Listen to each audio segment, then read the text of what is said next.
Great morning to all of you. Victory with Yash వారసులందరికీ కూడా great morning. గొప్ప విషయం ఏంటంటే బయట మనకు అన్ని కూడా చాలా లూజ్ బంప్స్ విషయాలన్నీ కూడా వస్తున్నాయి. వాటన్నింటినీ కూడా మనం పక్కన పెట్టాలి. ఎందుకంటే మనం వాస్తవంలో ఉండాలి, ఎప్పుడు కూడా వాస్తవంలో ఉండాలి. రియల్ న్యూస్ మాత్రమే మనం మాట్లాడుకోవాలి. ఎందుకంటే యాష్ ముఫర్ గారు is a real fighter, real historic person. కాబట్టి అటువంటి గొప్ప సీఈఓ చేతుల్లో మనం ఉన్నాం. కాబట్టి మనం అన్ని కూడా నిజాలే మాట్లాడుకుందాం. కల్పితాలు వద్దు, రియాలిటీలో ఉండండి. ఎందుకంటే మన విషయాలన్నీ కూడా చాలా గొప్ప విషయాలు కాబట్టి మనం ఏది మాట్లాడినా కూడా అవి అర్థం కాలేనటువంటి వాళ్ళకి కల్పితాల్లాగా కనిపిస్తాయి. ఆ కన్ఫ్యూజన్లోనే ఉన్నారు జనాలందరూ కూడా. అందుకోసమే జాన్ వైట్ గారు ఒక మంచి మెసేజ్ అయితే మనకిచ్చారు. నాయకులారా, ఈ నిశ్శబ్దం మరియు ఇది ఎందుకు జరుగుతోందో అని మీకు ఆందోళనగా అనిపిస్తే వెళ్ళి ఓ న్యూస్ 20 పార్ట్ 1 చదవండి. మిస్టర్ యాష్ ముఫారే నుండి మాకు చెప్పడానికి చట్టబద్ధమైన మొత్తం సమాచారాన్ని పొందబోతున్నాము. అతను మనకు చెప్పబోయేది వాస్తవమైనదిగా, చట్టబద్ధమైనదిగా ఉండాలనే ఉద్దేశంతోనే కావాలని వేచి చూస్తున్నారు.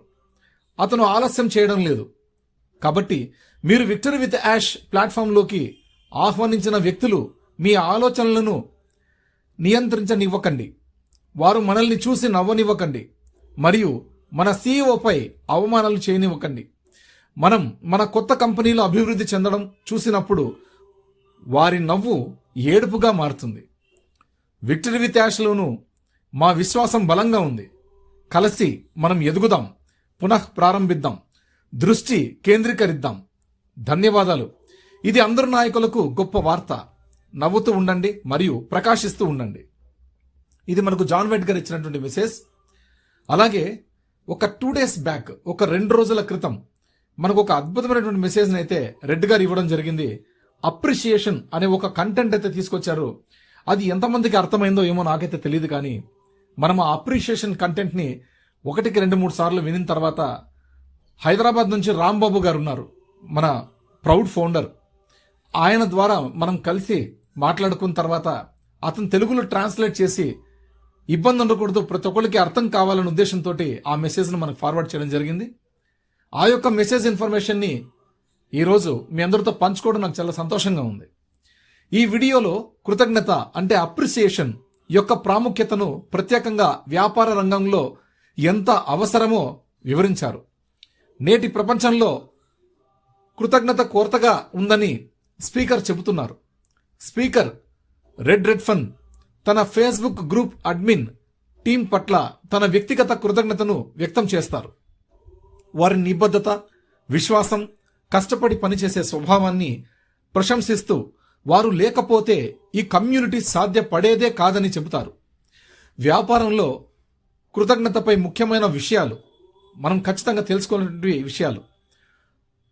కృతజ్ఞత నిర్వచనం అంటే ఇట్స్ ఎ డెఫినేషన్ ఏంటి?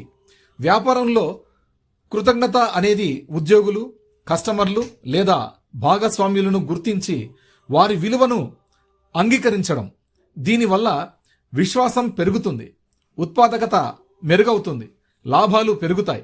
అలాగే అసెట్ అప్రిషియేషన్ అంటే కాలక్రమేణా ఆస్తుల ఆర్థిక విలువలు పెరగడం అని కూడా వివరిస్తారు. కృతజ్ఞత రకాలు, టైప్స్ ఆఫ్ అప్రిసియేషన్. ఎన్ని రకాల కృతజ్ఞతలు ఉండగలుగుతున్నాయి? మొదటిది ఉద్యోగుల పట్ల కృతజ్ఞత, ఎంప్లాయీ అప్రిసియేషన్. ఉద్యోగుల కృషిని గుర్తించడం ద్వారా ఉత్సాహం పెరుగుతుంది. ఉద్యోగ నిలుపుదల, రిటెన్షన్ మెరుగవుతుంది. ఇది మంచి మాటలు, అవార్డులు, టీమ్ ఈవెంట్స్ ద్వారా చేయవచ్చు. కస్టమర్ల పట్ల కృతజ్ఞత, కస్టమర్ అప్రిసియేషన్. కస్టమర్లకు కృతజ్ఞత చూపించడం ద్వారా విశ్వాసం పెరుగుతుంది. కస్టమర్ నిలుపుదల మెరుగవుతుంది. రెఫరల్స్ వస్తాయి. వ్యక్తిగత శుభాకాంక్షలు, ప్రత్యేక ఆఫర్లు వంటి వాటితో ఇది సాధ్యమవుతుంది. ఆస్తుల విలువ పెరుగుదల అంటే అసెట్ అప్రిసియేషన్. కాలక్రమంలో ఒక ఆస్తి యొక్క ఆర్థిక విలువ పెరగడాన్ని అసెట్ అప్రిసియేషన్ అంటారు. కృతజ్ఞత వల్ల లాభాలు, బెనిఫిట్స్ ఆఫ్ అప్రిసియేషన్ అంటే ఏంటి? ఉద్యోగులకు ఉత్పాదకత పెరుగుతుంది, ఏకాగ్రత మెరుగవుతుంది, ఉద్యోగ మార్పిడి తగ్గుతుంది, టీం వర్క్ బలపడుతుంది, కస్టమర్లకు బలమైన సంబంధాలు ఏర్పడతాయి, విశ్వాసం పెరుగుతుంది, మళ్ళీ వ్యాపారం జరుగుతుంది. నోటి మాట ద్వారా మంచి ప్రచారం జరుగుతుంది. వ్యాపారానికి మంచి ప్రతిష్ట, రెప్యుటేషన్, స్థిరమైన వృద్ధి, సానుకూల వాతావరణం ఏర్పడుతుంది. కృతజ్ఞత ఎలా చూపాలి? How to show appreciation. మాటల ద్వారా లేదా రాత ద్వారా, చేతి రాతతో రాసిన నోట్లు, వ్యక్తిగత ఈమెయిల్స్, పబ్లిక్గా ప్రశంసలు, టీమ్ లంచ్లు, భౌతిక బహుమతులు, టాంజిబుల్ రివార్డ్స్, బోనస్లు, డిస్కౌంట్లు, ఉచిత ఉత్పత్తులు లేదా సేవలు, విఐపి ట్రీట్మెంట్, గుర్తింపు అంటే రికగ్నిషన్, ముఖ్యమైన మైలురాళ్లను జరుపుకోవడం, విజయాలను అందరి ముందు చెప్పడం, ఉద్యోగుల మధ్య పరస్పర ప్రశంసా కార్యక్రమాలు, ముందస్తు కృతజ్ఞత, ప్రొయాక్టివ్ గ్రాటిట్యూడ్, నమ్మకమైన కస్టమర్లకు చిన్న బహుమతులు, ప్రత్యేక ఆఫర్లు పంపడం. చివరిగా రెడ్ రెడ్ఫన్ తన ప్రేక్షకులు, మద్దతుదారులందరికీ హృదయపూర్వక కృతజ్ఞతలు తెలుపుతూ తన సందేశాన్ని ముగిస్తున్నారు. ఇది మనకి రెడ్ గారు ఒక 2 days బ్యాక్ ఇచ్చినటువంటి అప్రిసియేషన్ కంటెంట్ నుంచి వచ్చినటువంటి విషయాలు. అలాగే మనకి ఈరోజు ఒక అద్భుతమైనటువంటి ఎక్సలెంట్ ఆ వీడియో కంటెంట్ని కూడా మనకు రెడ్ గారు అందించడం జరిగింది. దాని హెడ్డింగే బీట్ ఆఫ్ ద డ్రమ్ అని పెట్టారు. ఎక్సలెంట్ అండి. దీని లోతైన అర్థం ఏమిటి? బీట్ ఆఫ్ ద డ్రమ్ అనే దాని అర్థం ఏంటి? ఈ పోస్ట్లో రెడ్ రెడ్ఫన్ గారు చెబుతున్న ముఖ్యమైన సందేశం ఒక్కటే, బీట్ ఆఫ్ ది డ్రమ్. దీని లోతైన అర్థం ఏమిటి అంటే, ఈ పోస్ట్లో రెడ్ రెడ్ఫన్ గారు చెబుతున్న ముఖ్యమైన సందేశం ఒక్కటే, ఇది మాట్లాడే సమయం కాదు, కదిలే సమయం. డ్రమ్ బీట్ అంటే ఏమిటి?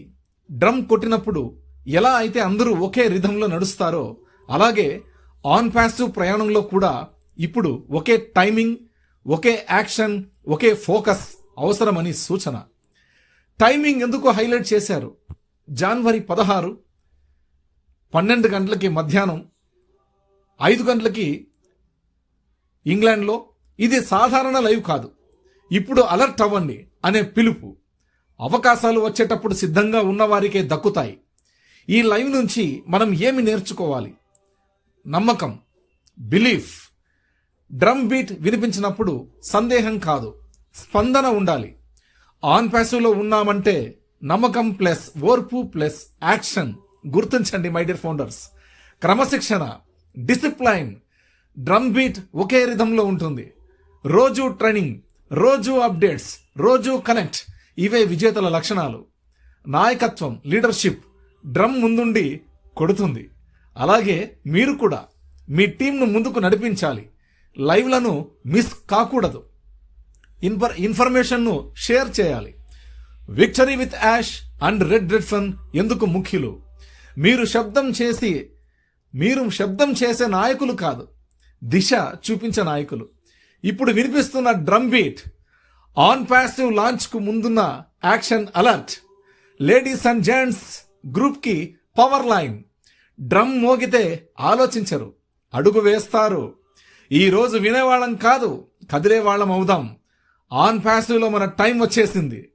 ఇది మాట్లాడే సమయం కాదు, కదిలే సమయం అని గుర్తించండి. డ్రమ్ బీట్ అంటే ఏమిటి? డ్రమ్ కొట్టినప్పుడు ఎలా అయితే అందరూ ఒకే రిథంలో నడుస్తారో, అలాగే ఆన్ పాసివ్ ప్రయాణంలో కూడా ఇప్పుడు ఒకే టైమింగ్, ఒకే యాక్షన్, ఒకే ఫోకస్ అవసరమని సూచన. టైమింగ్ ఎందుకు హైలైట్ చేశారు?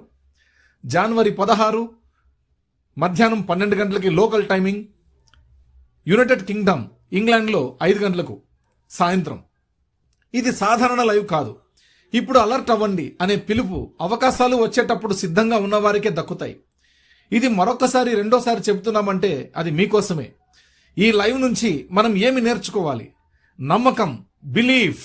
డ్రమ్ బీట్ వినిపించినప్పుడు సందేహం కాదు, స్పందన ఉండాలి. ఆన్ ప్యాసివ్లో ఉన్నామంటే నమ్మకం ప్లస్ ఓర్పు ప్లస్ యాక్షన్. క్రమశిక్షణ అంటే ఏంటి? డిసిప్లైన్. డ్రమ్ బీట్ ఒకే రిథంలో ఉంటుంది. రోజు ట్రైనింగ్, రోజు అప్డేట్స్, రోజు కనెక్ట్. ఇవే విజేతల లక్షణాలు. నాయకత్వం, లీడర్షిప్. డ్రమ్ ముందుండి కొడుతుంది. అలాగే మీరు కూడా మీ టీంను ముందుకు నడిపించాలి. లైవ్లను మిస్ కాకూడదు. ఇన్ఫర్మేషన్ను షేర్ చేయాలి. Victory with Yash and red రెడ్ఫన్ ఎందుకు ముఖ్యులు అంటే, వీరు శబ్దం చేసే నాయకులు కాదు, దిశ చూపించే నాయకులు. ఇప్పుడు వినిపిస్తున్న డ్రమ్ బీట్ ఒక్కటే ఆన్ ప్యాసివ్ లాంచ్ కు ముందున్న యాక్షన్ అలర్ట్. డ్రమ్ మోగితే ఆలోచించరు, అడుగు వేస్తారు. ఈరోజు వినేవాళ్ళం కాదు, కదిలేవాళ్ళం అవుదాం. ఆన్ ప్యాసివ్లో మన టైం వచ్చేసింది. Once step in, history repeats. That is Yash ముఫారే. ఇది మనకి గొప్ప విషయాలను రెడ్ఫెన్ గారు గత 2 రోజుల నుంచి అద్భుతమైనటువంటి కంటెంట్స్ మనకు పెడుతున్నారు. జాన్ వైట్ గారు కూడా మంచి మంచి కంటెంట్స్ మనకు అందిస్తున్నారు ఇమేజెస్ ద్వారా, మెసేజెస్ ద్వారా. మీ అందరితో పంచుకున్నందుకు నాకు చాలా హ్యాపీగా, సంతోషంగా ఉంది. ఇంత మెసేజ్ని, ఒకే మెసేజ్ని ఒక 2 విధాలుగా, 2 సార్లుగా నేను ఎందుకు చెప్పానంటే, మీరు రెండోసారి వింటే మీకు ఇంకా బాగా అర్థమవుతుందని ఒకే ఒక మంచి హృదయంతో నేను చెప్పడం జరిగింది. మంచి మనసుతో స్వీకరించండి, వినండి, ఆనందించండి, సంతోషించండి, మీ కుటుంబ సభ్యులతో ఆనందంగా గడపండి. ఎస్, రియల్గా మనందరికీ కూడా సంక్రాంతి వచ్చేసింది. భారతీయులు ఘనంగా చేసుకునే పండుగ 3 రోజుల పండుగ ముగిస్తుంది అనే టైంలో మళ్ళీ అగైన్ సంక్రాంతి రావడం మొదలెట్టింది. That is drum beat. గుర్తుపెట్టుకోండి, యునైటెడ్ కింగ్డమ్లో స్టార్ట్ అవుతోంది, యూకేలో. మనం ఎప్పుడో 1.5 సంవత్సరం కిందటే మనం మాట్లాడుకున్నాం. యునైటెడ్ కింగ్డమ్లో పెద్ద ఈవెంట్ని ప్లాన్ చేస్తున్నారు యాష్ గారు అని. 1.5 year కిందట ప్లాన్ చేసినటువంటి ఆ ఈవెంట్ యొక్క ఆ స్థలం, ఆ ఈవెంట్ యొక్క మొత్తం అక్కడ ఏమేమి జరుగుతాయో, మెజిషియన్స్ సంబంధించి, మంచి మ్యూజిషియన్స్ సంబంధించి, అక్కడ మెజిషియన్స్ కూడా ఉంటారు, మ్యూజిషియన్స్ కూడా ఉంటారు, స్కిల్ టాలెంటెడ్స్ ఉన్నటువంటి ఆర్టిస్టులు ఎంతో మంది ఉంటారు. ఎన్నో రకాల ఆర్టిస్టులందరినీ కూడా అంత పెద్ద ల్యాండ్లో అంత పెద్ద ఈవెంట్ని జరపబోతున్నారు. అటువంటి కలర్ఫుల్ ప్రోగ్రామింగ్స్ అన్ని కూడా మన కళ్ళకు అద్దనట్టుగా చూపించడం కోసమే ఇంత టైం తీసుకుంది మై డియర్ ఫ్రెండ్స్. రహస్యంగా ఇంతవరకు యాష్ ముఫారే గారు తీసుకొచ్చారు. ఎక్కడ ఏ ప్లేస్లో చేస్తున్నారన్నది మనకు తెలీదు. కానీ రెడ్ఫెన్ గారు ఇందుకోసం చాలా కష్టపడ్డారు బ్యాక్ ఎండ్. కాబట్టి మన సీనియర్లు మనకు చాలా అద్భుతమైన విషయాలు చెబుతున్నారు. దయచేసి వేరే ఏమైనా వస్తుంటే రూమర్స్, వాటిని కిక్అవుట్ చేయండి. అవన్నీ కూడా ఓల్డ్ కంటెంట్స్ అన్ని కూడా మనకు కొత్తగా చూపిస్తున్నారు, అవి నమ్మొద్దండి దయచేసి మై డియర్ ఫ్రెండ్స్. నెగటివ్గా మాట్లాడే వాళ్ళకి దూరం ఉంచండి. మీరు బాగుంటారు, మీ చుట్టూ వాతావరణం బాగుంటుంది, మన ఫౌండర్లు అందరూ సంతోషంగా ఉంటారు. ఇది ఈరోజు చెప్పినటువంటి ఆడియో టాపిక్.